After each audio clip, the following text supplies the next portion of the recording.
कळंबा साई मंदिर ते आपटेनगर नवा वाशी नाका हा रस्ता अत्यंत खराब झाला होता।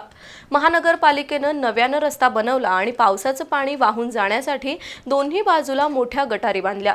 पण गटारीवरची झाकणं अत्यंत कमकुवत असल्यानं त्यावरून एखादं वाहन गेलं तरी झाकणं मोडून अपघात होत आहेत। त्यामुळे गेल्या काही दिवसात अनेक अपघात होऊन वाहन चालक जखमी झाले आहेत। आज तर एका ट्रकची चाकं गटारीमध्ये अडकून पडली। त्यामुळे या भूमिगत गटारांचा त्रासच होऊ लागलाय।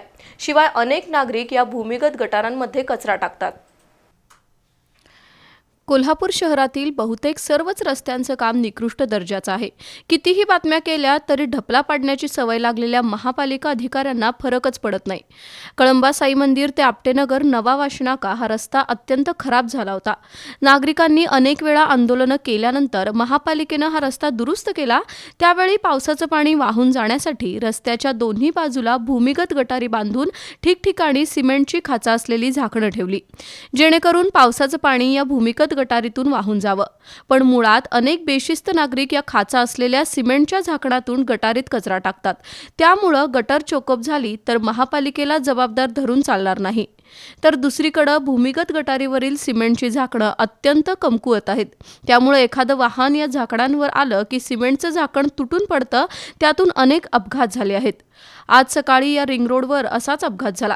रस्त्याकडेला पार्किंगसाठी थांबलेल्या ट्रकची दोन्ही चाकं गटारीच्या झाकणावर आली आणि झाकण तुटून चाक गटारीमध्ये अडकून पडली। त्यामुळे ट्रकचं नुकसान झालं। महापालिका अधिकाऱ्यांचं दुर्लक्ष आणि ठेकेदारांची मनमानी याचा फटका वाहन चालकांना बसतोय।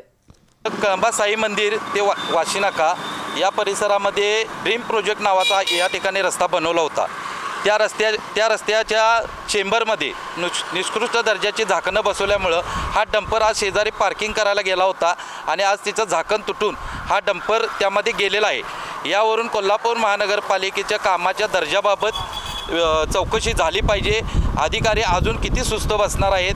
जिथं काम चालू आहे त्या जागेवर पाहणी करणं आणि ते चांगल्या पद्धतीचं आहे का नाही हे कोल्हापूर महानगरपालिकेच्या अधिकाऱ्यांनी इथून पुढं लक्ष द्यावं। आता हे रस्ता वगैरे झाले आहेत, बरेच ॲक्सिडेंट होतात आणि चेंबरवरची टोपणं फुटलेली आहेत। बऱ्याच गाड्या गेल्यात आणि सगळी लोक मिळून आमच्या गाड्या काढलेल्या आहेत। त्यामुळे चेंबरवरची झाकणं चांगल्या दृष्टीने जे असावी।